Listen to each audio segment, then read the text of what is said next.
Kā jau es minēju, ļoti iedvesmojoši cilvēki, ja?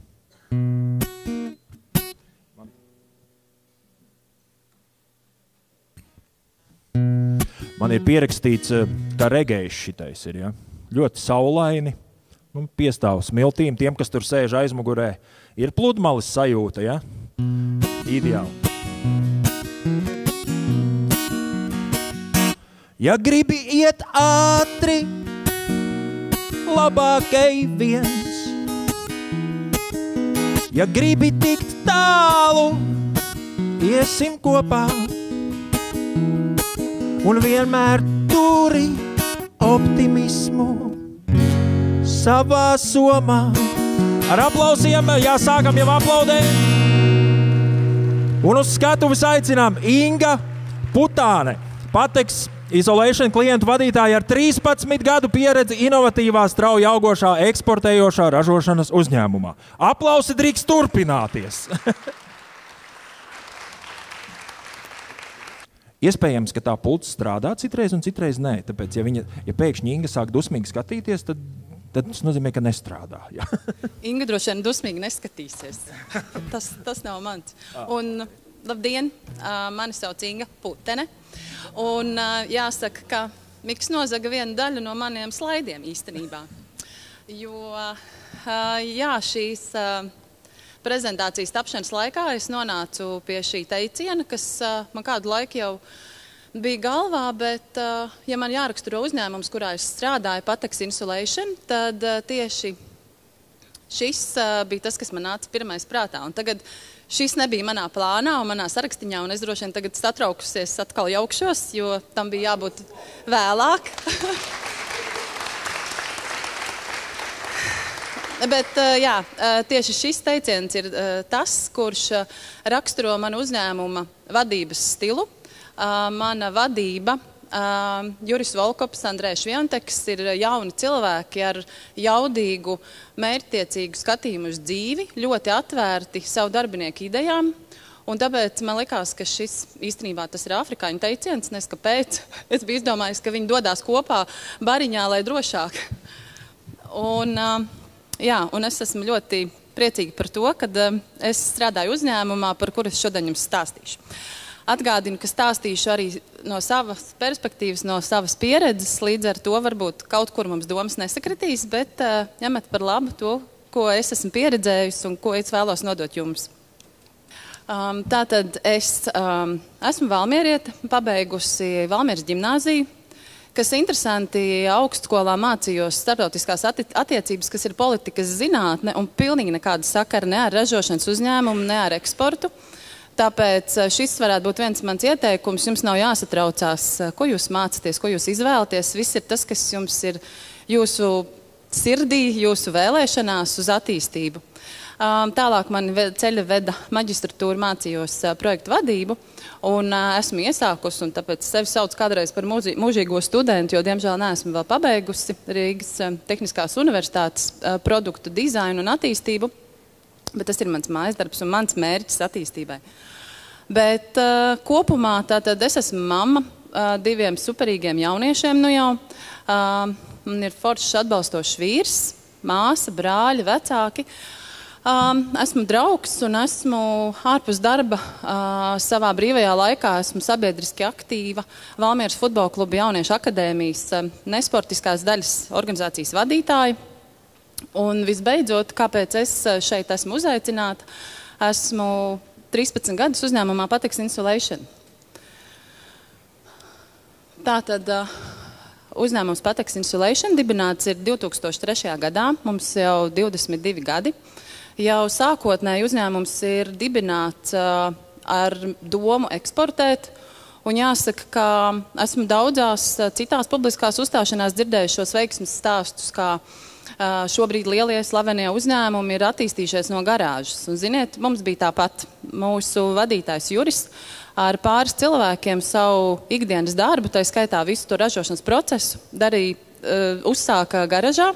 Savukārt šobrīd mūsu uzņēmumam ir 3 ražošanas lokācijas vietas pamatā Valmierā un Cēsvainē Gulbenē. Ražojam siltuma tehnisko izolāciju, un ugunsdrošības produktus. Tie ir tādi mūsu galvenie grozi, protams, ir arī blakus produkti.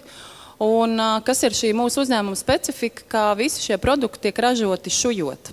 Tieši tāpēc mēs esam izvēlējušies būt tuvāk saviem darbiniekiem, un daļa darbinieku ir nodarbināti Gulbenē un Cesvainē, jo, lai cik tas interesanti nebūtu, īstenībā šuvēji, meitenes un puiši ir ļoti liels deficīts. Tā kā, ja jūs kādu zinat, tad es ceru, ka mana prezentācija būs pietiekoši iedvesmojoša, lai jūs ieteiktu saviem paziņām, šī ir vieta, kur jūs gribat nākt un strādāt. Neskatoties to, ka man ir ļoti super jaudīga vadība, mūsu vadītāji ir arī pārdevēji, plus mums ir arī pārdošanas vadītājs Arnis Vilks, kas noteikti jums stāstītu tādus piedzīvojumus un pieredzes stāstus, tam būtu vajadzīga atsevišķa sesija. Un kā rezultātā šo cilvēku darbs un mūsu kopdarbs ir novedis pie šobrīd 95% produktu eksporta. Mums ļoti maz paliek Latvijā. Savukārt, jau esam aptvēruši 44 valstis. Salīdzinājumam mums, protams, ir arī ambiciozi mērķi. Ja iepriekšējā gadā mūsu apgrozījums bija 11 miljonu eiro, tad mēs esam šobrīd nosprauduši latiņu un cītīgi strādājam, lai šajā gadā sasniegtu 14 miljonus eiro.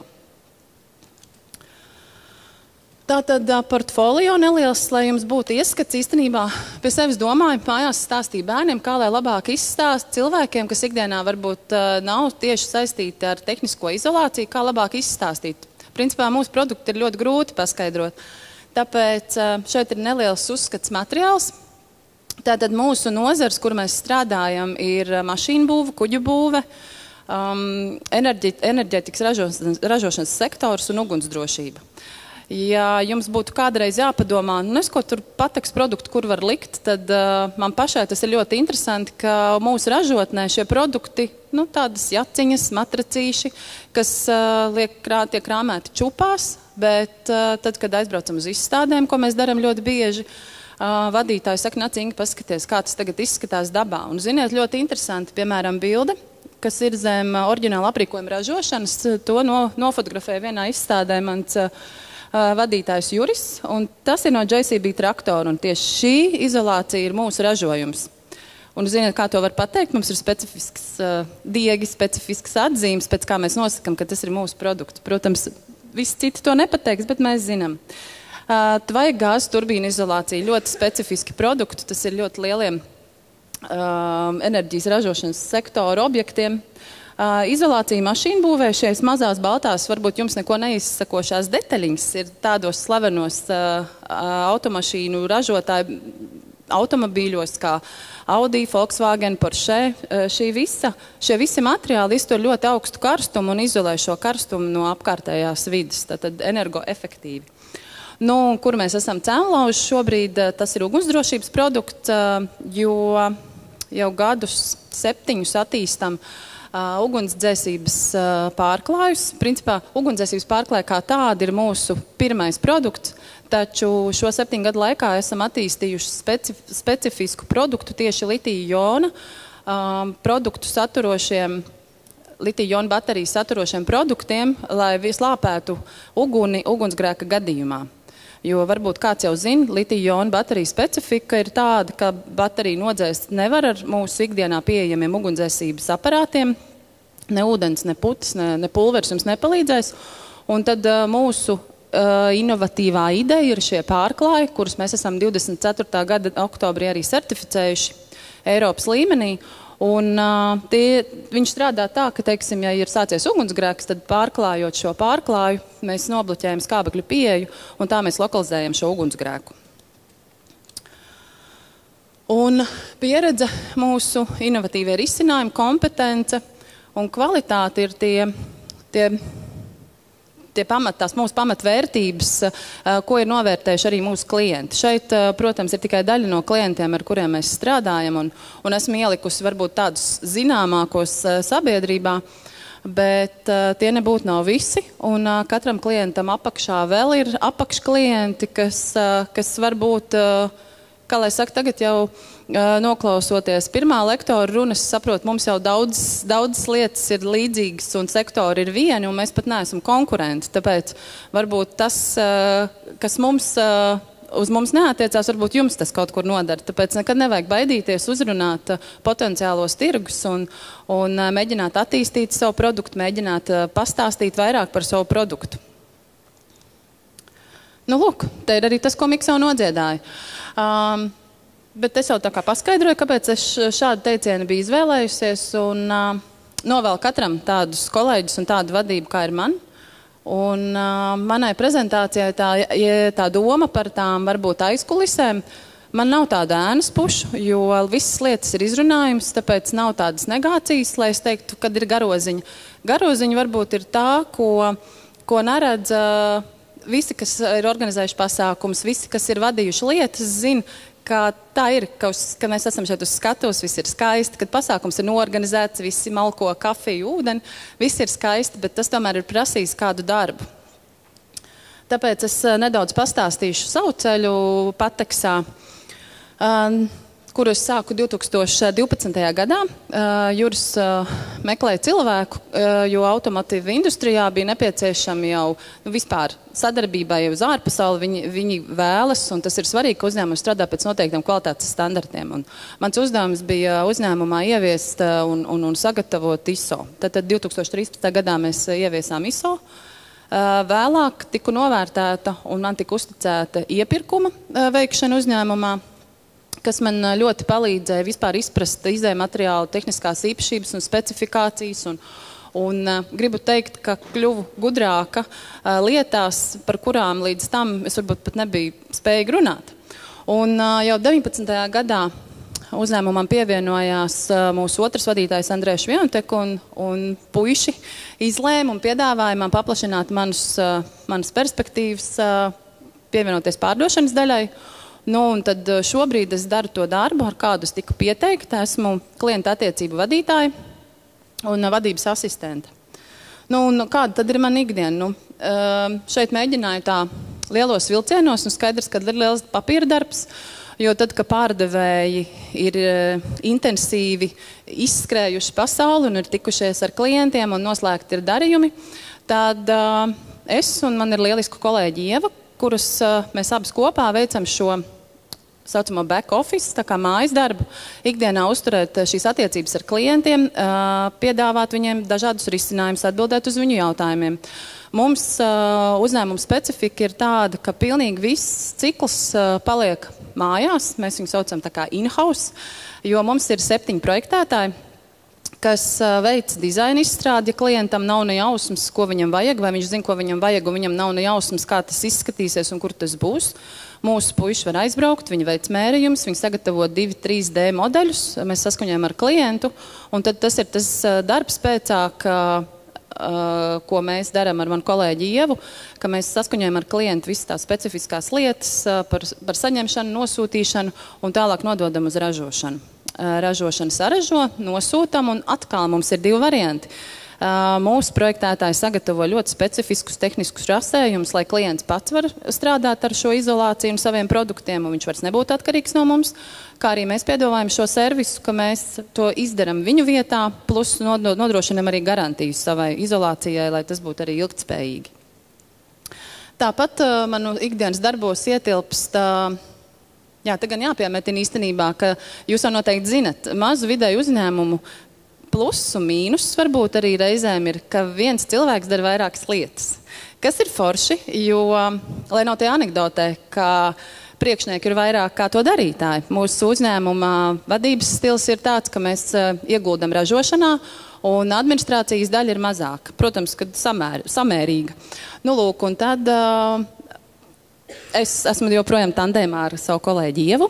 Un mēs atbildam arī par mārketingu un publicitāti. Manā pārziņā vairāk ir izstādes, kuras drusku vairāk izplūdīšu nākamajos slaidos. Un vispār ikdienas komunikācija arī ar ārējiem partneriem, pašvaldības pārvaldes iestādēm, LIJā, kas ir mums ļoti labs draugs. Un iesaka arī jums draudzēties. Ļoti labas atbalsta programmas, tieši, ja mēs runājam par eksporta attīstību, jums noteikti arī finansiāls būs liels atbalsts. Nu, lūk, un tāds maziņš ieskats, teiksim, kā mēs sākām. Tas nav tā, ka jā, es tagad drusku palielējos, jo es tiešām esmu ļoti lepna sākumā ar mūsu apgrozījumu, kas ir ļoti liels salīdzinoši. Taču nav jābaidās.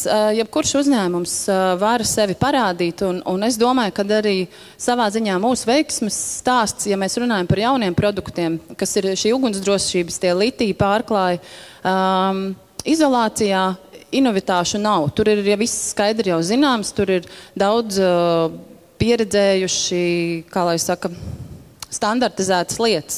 Ja mēs ugunsdrošību savukārt salīdzinām, tad tur mēs varam vairāk piedāvāt un dažādot. Un līdz ar to tad, mēs arī sākām 12. gadā Lijā kopstendā. Mums bija 1x2 metri vietiņa.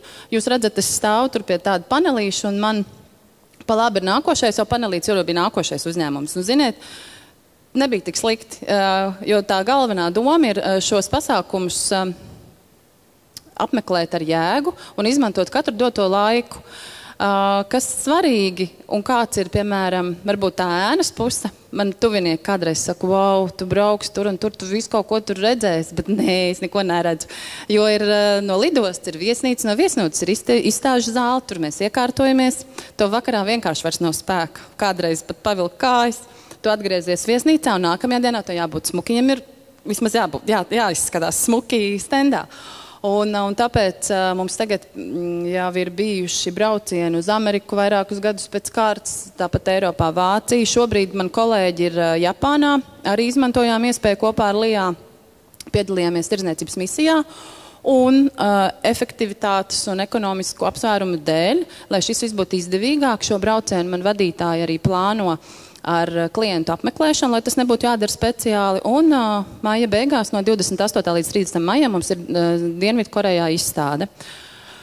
Un tas ir tas stāsts. Viņi neko neredzēs no tās Korejas, jo viņi vienkārši skries pa galvu, pa kaklu, jo viss ir saplānots laikos un minūtēs, un ir tikšanās, un tas ir tas laiks, ko vajag izmantot efektīvi. To arī novēlu jums. Izmantot šīs izstādes. Izstāžu laikā jau vienoties ar esošiem vai potenciāliem klientiem tikties. Tā jūs iekonomēsiet savus līdzekļus, lai dotos tur atkārtot, tikai lai tiktos ar to vienu klientu.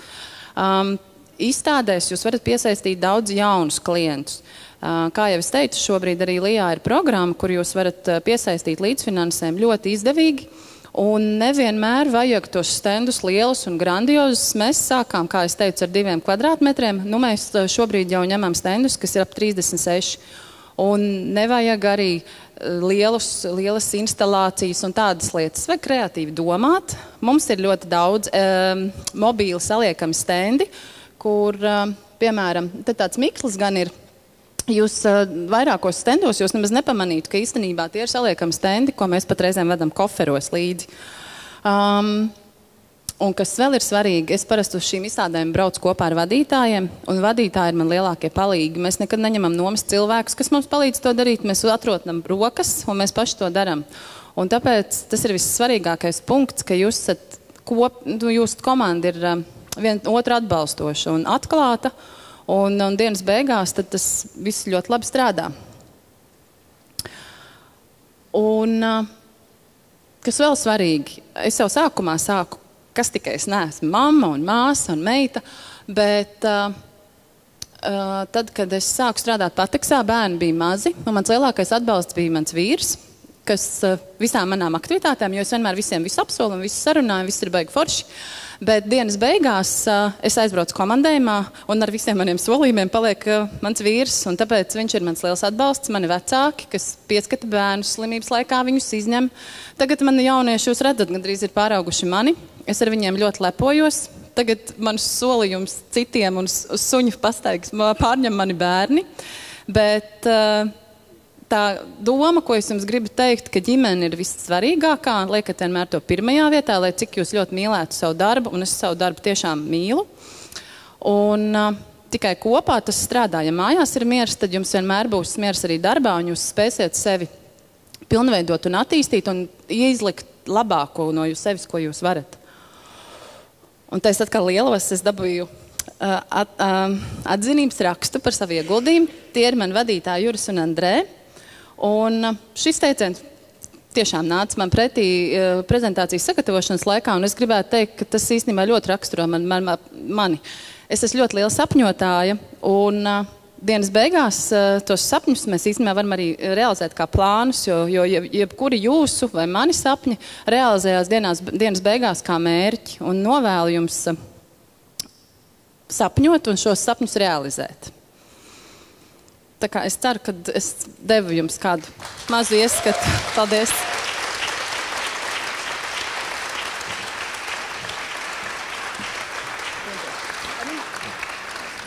Inga, ja ir jautājums, vai tu devi, ir vispopulārākā atbilde slaidā, tas pat tās nav jautājums. Ļoti iedvesmojošs stāstījums. Paldies tev! Un pirmais tāds jautājums ir, kas bija tās superspējas, kā tev šķiet, kāpēc uzņēmums izvēlējās tevi 2012. gadā? Kas bija tā pieredze jau, kuru tu varēji likt uz galda? Vai... Zini, man grūti teikt, jo 2012. gadā, man liekas, man bija stipri daudz mazāk pārliecības par sevi, kā man ir šobrīd. Un Juris bija tas, ar ko es parakstīju līgumu, un man būtu jāprasa viņam. No. Bet es domāju, ka varbūt es pārliecinu cilvēkus ar to savu enerģiju. Un reizēm ir tā, ka tie ikdienas darbi, kāpēc man patīk mans darbs, jo katra diena ir pilnīgi savādāk. Nav tā, ka tā ir rutīna, jā, nāk iekšā pasūtījumi, viņi ir jāapstrādā, tā komunikācija. Bet viens un tas pats jautājums var būt uzdots dažādos veidos, dažādās intonācijās, kā tulko ēpastus, ja raksta visu ar lieliem burtiem, tātad uz mani bļauj. Kāds tulko to tā, es to tulkoju, šis ir svarīgi un jāatbild ātri. Tad jautājums ir, kāda ir attieksme? Tas populārais teiciens, kā tu sauc, tā atsaucies, un es domāju, ka varbūt tas mans pozitīvisms bija tas, kas iedrošina arī šefu man uzticēties. Forši. Tu arī mani iedvesmo ar šo atbildi. Vēl ir tāds jautājums, kura ir tā vieta vai lieta, kas iedvesmo tevi ikdienas steigā nepazaudēt to deksmi darīt? Man ir ļoti svarīga atzinība, un tad, vadītāja atzinība, protams, un kolēģu. Un tad, kad vadītājs vai, mana labā roka, faktiski viņi sēž no manis pa kreisi, viņi ir cilvēks, kas ir jaunāka par mani, viņai ir ļoti daudz tādas mūsdienīgākas idejas. Es nekad nedomāju, ka es to teikšu, bet ir tā, ka tie jaunie cilvēki zina vairāk, dara ātrāk un ir kreatīvāki. Un man palīdz cilvēki, kas man ir apkārt, un mums uzņēmumā ir tāds stabils kodols un ļoti maza kadru mainība, kas īstenībā mēs esam tā kā ģimene jau. Es tagad tā ļoti skaļi to teikšu, tā jau it kā nav, bet tā sajūta ir tāda, tomēr 8 stundas mēs pavadam kopā dienā ar tiem cilvēkiem, un tā kopības sajūta, un es zinu, ja es pati netikšu galā, tad es to neizrādu, es daru, un ja man nesanāk, tad es palūdzu palīdzību. Tas ir labi, ka var palūgt palīdzību. Jā, un es varu, man ir kam pajautāt. Nē, citreiz ir cilvēki, kas vienkārši nevar saņemties, ka viņi dara, kamēr dara, un tad neko. Nē. Jautājums vēl par atzinību. Tas gan nav šeit, tas vairāk no manis. Es zinu vienkārši man, kad es nospēlēju kādreiz, un kāds nāk un saka atzinību, es pats zinu, ka nebija labi, un mani slavē, tad tā ir tāda jocīga sajūta. Kā tev ir ar atzinību? Tu jūti, kad tu zini, kad ir pelnīti, un kad varbūt paldies, bet es pati zinu labāk, kas notika. Tas nav tik bieži, lai tas liktos fake, ja? Jā, es to novērtēju. Jā. Vēl 3, principā jau bija tās iedvesmas lietas un vietas atzinība 1, bet iepriekšējiem mēs prasījām arī, ir vēl kāds tev ir atzinība un vēl 2 lietas, kas tevi motivē darboties? Tas man ir jātic tam, ko, es neesmu aktīvajā pārdošanā, kā jau es minēju, mums tur ir puiši, bet runājot ar klientu, man ir jātic tam, ko es viņam stāstu. Man ir jātic savam produktam, un ja es viņam neticu, vai, piemēram, testos, es esmu redzējis, ka kaut kas neiet, mēs ļoti daudz paši testējam. Ļoti daudz, ja mēs runājam konkrēti par ugunsdrošības produktiem, tos litiju-jonu slāpējošos pārklājus, mēs ļoti daudz dedzinam litiju-jonu baterijas. Pēdējais gadījums mums bija pagājušo nedēļu, varbūt jūs redzējāt, 15. maijā. Rīgā kopā ar Rīgas satiksmi izmēģinājām situāciju, kā būtu, ja elektroskūteris brauciena laikā aizdegtos autobusā. Puiši uzņēma laiku, tur bija ugunsdzēsēji un tā, pēc Rīgas noteikumiem Vugudam jāierodās uz ugunsgrēku Rīgas centrā 5 līdz 7 minūtes. Mēs pierēķinājām reakcijas laiku, kamēr šoferis saprot, kas notiek, kamēr evakuē cilvēkus. Tās bija 13 minūtes, kamēr ieradās vukts, kas sāka dzēst. Nu, principā no tās autobusa vidusdaļas nekas pār nebija palicis. Jums ir laiks, jūs varat tīri intereses pēc paskatīties TV3 ziņu sižetu, TV 360. vakarā tas arī tika atspoguļots. Ja es redzētu, ka mans produkts nestrādā, man būtu grūti sevi motivēt. Bet līdz šim, es saku, mums ir ļoti gudri arī tā zinātniskā bāze, pašu research darbs veikts. Izpētes darbs, atvainojos. Un tas palīdz tam visam noticēt. Tas ir svarīgi. Jautājums vēl no manis par izstādēm. Var es pieļauju, ka citiem interesē. Tā tiešām tā redzamā daļa, tu aizbrauc, ir tas tens, varbūt ir kaut kāds tāds citiem arī ieteikums, tāds, nezinu, kaut kāds čeklists, kas ir jāizdara pirms izstādes, kas jāsazvana, cik esošie klienti, kur meklēt potenciālus, kā noorganizēt tās visas tikšanās, kas ir pie sagatavošanās process, kaut kāds pa etapiem, soļiem, kā tas notiek. Ja mēs runājam par eksportu, tad izstādes vispār tiek piedāvāts visā pasaulē ļoti daudz. Mūsu pārdošanas cilvēki to izvērtē. Respektīvi, tagad godīgi Arnis ir tas, kas iet cauri un izvērtē tos pasākumus. Mēs parasti izvēlamies tie, kas notiek reti, tātad viņi ir ļoti liela apmeklējuma ziņā. Skatāmies arī atsauksmes, kāda ir bijusi organizētība, un tad tas mans darbs pēc tam ir sazināties, norezervēt to vietu, saprast, vai tā vieta ir izdevīga. Tās vietas arī ir jāskatās. Tu nevar būt kaut kur stūrītī pie toaletes, kas uz to pasākumu laiku ir slēgta. Izdevīgi, ja viņi ir vaļā. Bet tur vispār nav forši. Tātad katrai izstādē ir kāds galvenās sejas. Tātad ir izdevīgi, ja tavs stends ir uz tām ejām. Tātad tur ir lielāka cilvēka plūsma. Ko mēs pēdējos gadus esam veikuši, un es uzskatu, mūsu panākuma atslēga ir tā sabiedrības informētība par to produktu, par tā produkta nozīmību, un tas bija ļoti patīkami. Piemēram, šogad jau mums bija apvienotos Emirātos izstāde Amerikā, ka cilvēki jau nāk un saka, es meklēju tieši jūsu stendu, jo es zinu, ko jūs darat, un es gribu, lai jūs man izstāstat. Un ko es iepriekš prezentācijā gribēju teikt, bet, protams, nostraukumā aizmirsu, gribēju izstāstīt vienu tādu gadījumu, tas vairāk kontekstā ar šīs dienas tēmu, ka meitenes sievietes eksportējošos uzņēmumos, ja mēs runājam par tehniskiem uzņēmumiem, tad dāmas nebaidaties. Joprojām, diemžēl, sabiedrībā ir tas stereotips, un tas zaķis droši vien vispār neko nesaprot pa mehāniku. Un man bija tāds gadījums 2023. gads izstāde. Mums bija siltummaiņu izolācijas izstāde. Puiši ir aizgājuši pastaigā, jo viņi parasti iziet pa perimetru, apskatās, ko dara konkurenti, o satiekam, vai nu ir sarunāts tikšanās ar jau esošiem vai potenciāliem klientiem. Es palieku viena. Vienā konkurss un neviena nav. Es tā esmu. Man jautājumi, lūdzu jautājums, un neko runājam. Un mēs ilgi norunājam. Un dienas beigās, pēc šīs sarunas, nevis dienas beigās, viņš man saka, ziniet, es nekad nedomāju, ka jūs man varēsiet atbildēt uz maniem jautājumiem. Un nebija tā, ka viņš bija vienkārši onkuls no maizes ceptuvs, piemēram, vai no konditorijas. No tādas sfēras viņam tiešām viņš bija šo siltummaiņu zinošs cilvēks, tāpēc es arī viņam nevarēju pūst pīlītes, stāstīt kaut kādas pasakas. Un tā īstenībā bija lielākā atzīme, ka tev cilvēks, kas ir šīs nozares zinošs, varbūt neuzrakstot teikt eksperts, bet ka viņš tev pasaka, es pat negaidīju, ka jūs man varēsiet atbildēt, un tas ir forši. Tāpēc nebaidieties, meitenes. Go Geld! Jā. Paldies, Inga, uzplaudējam vēl ļoti iedvesmojot. Paldies!